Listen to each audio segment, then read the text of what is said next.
El político y dictador comunista Nicolae Ceausescu ha sido y sigue siendo una figura polémica para la historia de Rumanía. Desde 1967 a 1989 fue el máximo dirigente de la República Socialista de Rumanía. Pese a las esperanzas iniciales puestas en el régimen, a medida que pasaron los años se fue instaurando un sistema de culto a la personalidad de su líder, acompañado de un nacionalismo llevado al extremo, con un grave deterioro en las relaciones internacionales con Occidente. Nicolae Ceausescu nació el 26 de enero de 1918 en la pequeñita ciudad de Scornicest. A una edad muy joven se trasladó a Bucarest para trabajar en la industria como aprendiz de zapatero. En la década de los 30 se afilió al Partido Comunista de Rumanía, en aquel entonces ilegal, destacándose como un miembro muy activo. Debido a sus acciones dentro de esta organización, fue arrestado en varias ocasiones. Siendo ya un conocido por las autoridades rumanas, en 1936 fue capturado y encerrado en la prisión de Dovtana.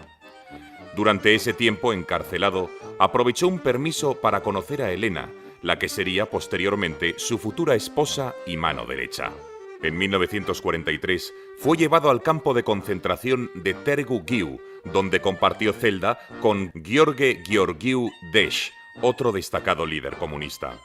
Para octubre de 1944, en el penúltimo año de la Segunda Guerra Mundial, Rumanía queda dentro de la esfera soviética.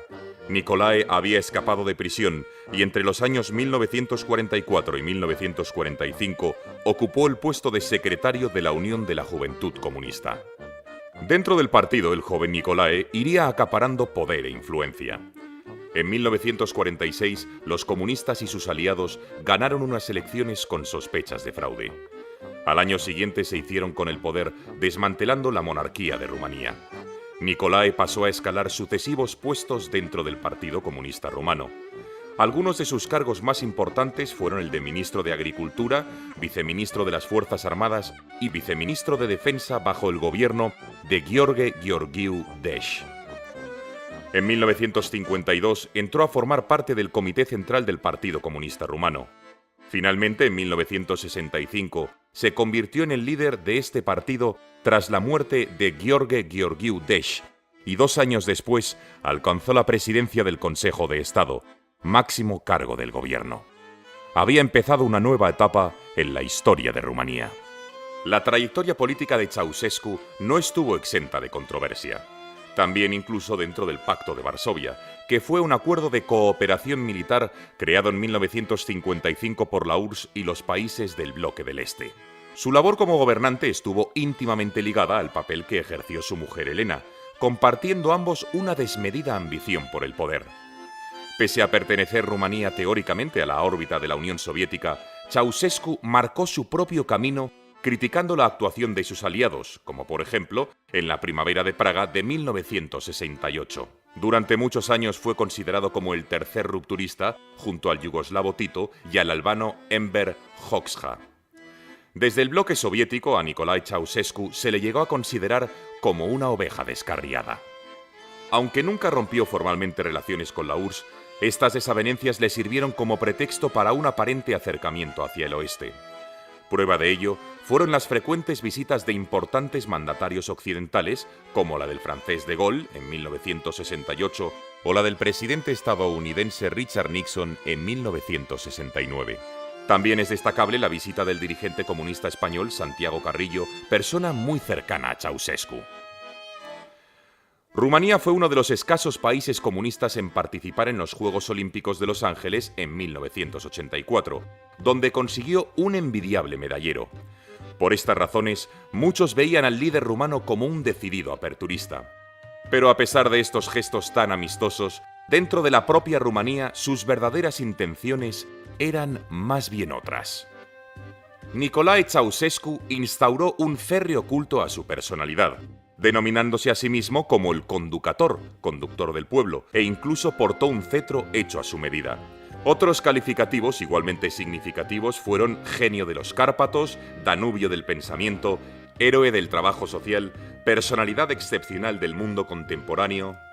Elena no fue menos que su marido y no dudó en otorgarse a sí misma numerosísimos premios y condecoraciones, algunos inexistentes y otros comprados. Esta emblemática pareja manejaba todos los hilos del país como si se tratara de un asunto doméstico, aunque cada vez con mayor despotismo e intransigencia. Dentro de Rumanía no se permitía la más mínima crítica a los Ceausescu, y para ello se estableció un sistema represivo con la ayuda de la Securitate, una policía implacable. La opinión pública y los medios de comunicación estaban fuertemente controlados por el gobierno. Por otro lado, Nicolae había llevado a cabo un intenso programa de industrialización que acabó derivando en una espiral de fuerte endeudamiento. Para tratar de mitigar la deuda externa que contrajo, se ordenó la exportación de buena parte de la producción agrícola e industrial del país. Estas medidas, unidas a unas inevitables políticas de austeridad, empeoraron sobremanera las condiciones de vida para la población rumana. Como contraste, se dice que Ceausescu estrenaba un traje todos los días por miedo a ser envenenado. Pero posiblemente el mayor de los delirios de Ceausescu lo encontramos en un emblemático edificio situado en pleno centro de la capital rumana. Después del trágico terremoto de Brancha, ocurrido en 1977, la ciudad de Bucarest había quedado seriamente dañada. Esta fue la oportunidad perfecta para remodelar la capital de la nación al gusto del dictador rumano. La megalomanía de Ceausescu llegó a tal extremo que ideó el que posteriormente se convertiría en el segundo edificio más grande del mundo, solo por detrás del Pentágono, el Palacio del Pueblo. Irónicamente, Ceausescu lo había bautizado como la Casa del Pueblo, a pesar de que era para su uso exclusivo y el de su gobierno. La extensión de este edificio ocupó un área total de unos 340.000 metros cuadrados y fue necesario demoler buena parte del centro urbano, incluyendo 12 iglesias, 2 sinagogas, 3 monasterios y más de 7.000 viviendas.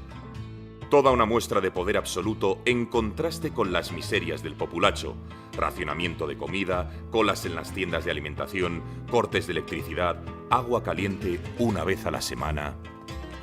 La exagerada ostentación de los Ceausescu y su gusto por el lujo, como es lógico, allanaron el camino hacia el descontento social de un pueblo que pasaba severas estrecheces económicas.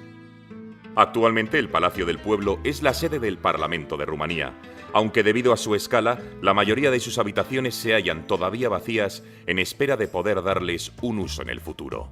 Una de las medidas más desconocidas pero contundentes dictadas por Nicolae Ceausescu fue el llamado Decreto 770, a finales de los 60.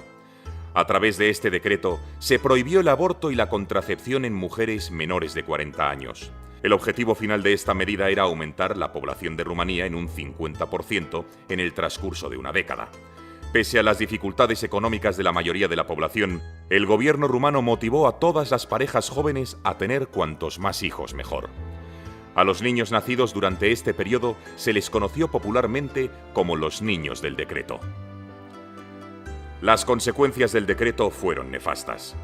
Muchas familias rumanas tuvieron más hijos de los que realmente podían mantener, acabando muchos de ellos en orfanatos estatales en condiciones deplorables. En muchos casos estos niños fueron víctimas de todo tipo de abusos, sin poder hacerse nada al respecto, puesto que las autoridades rumanas impusieron el silencio. El decreto también provocó que muchas mujeres recurrieran al aborto clandestino, encontrando la muerte muchas de ellas. Para el grueso de la población rumana, la propia vida sexual se transformó en una auténtica pesadilla al no poder usar métodos anticonceptivos. El fin de la doctrina Brezhnev, por la cual la Unión Soviética se arrogaba el derecho de intervención en cualquier país perteneciente a su órbita de influencia tras la llegada de Mikhail Gorbachov, propició que los países de Europa del Este fueran abandonando la doctrina comunista.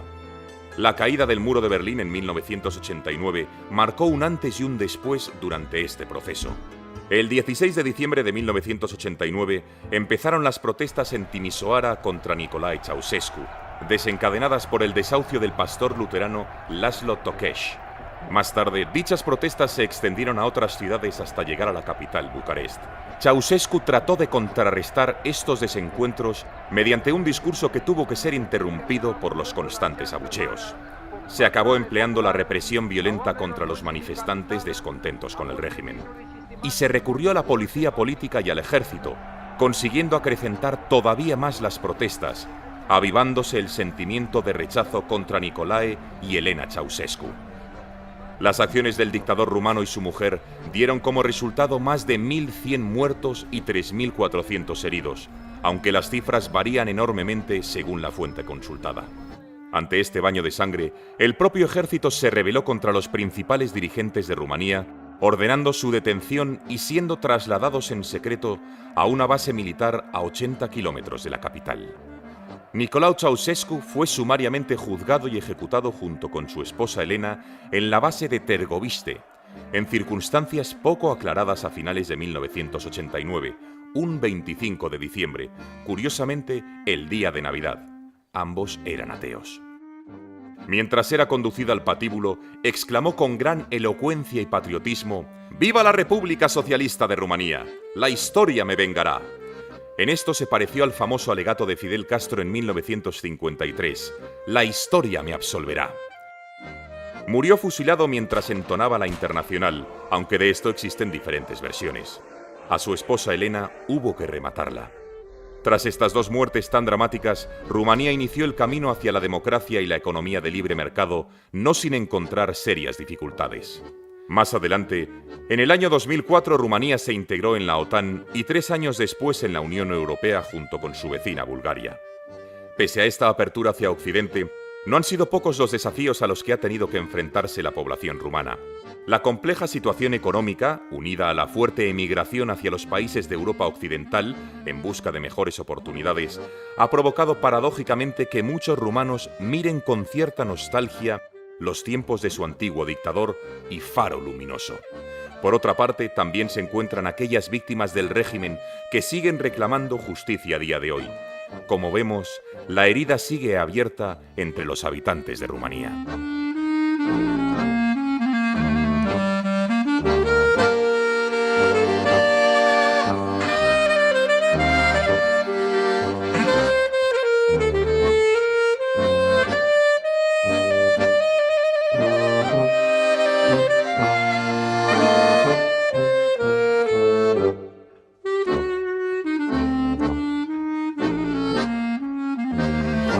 Academia Play lanza su tercer libro. En una obra bellamente ilustrada, nos traen un apasionante recorrido por 25 de las más famosas batallas de la historia de la humanidad. Desde la batalla de Kadesh, librada hace más de 3000 años entre los hititas y el Egipto de los faraones, hasta la batalla de Stalingrado, luchada por soviéticos y alemanes hasta la última bala en una ciudad a orillas del Volga en plena Segunda Guerra Mundial. Si algo los seres humanos hemos hecho con absoluta delectación a lo largo de la historia, es pelearnos entre nosotros. La guerra es el último y definitivo acto de la tragedia humana. En un formato característico y sencillo, con mapas y simpáticos dibujos, mayores y pequeños podrán descifrar la guerra de un modo diferente y altamente entretenido. Batallas de todas las épocas en las que se incide en cómo se llegó hasta ellas y las consecuencias que tuvieron.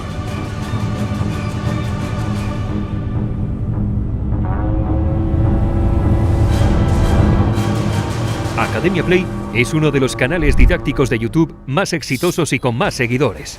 Sus suscriptores se cuentan por millones. El libro está escrito por Alberto Vidal Guerrero, Alberto Menéndez Ingra y Javier Rubio Doncé. Está editado por La Esfera de los Libros y el prólogo corre a cargo del exitoso divulgador Fernando Díaz Villanueva. Haz que tu experiencia de aprendizaje sea épica.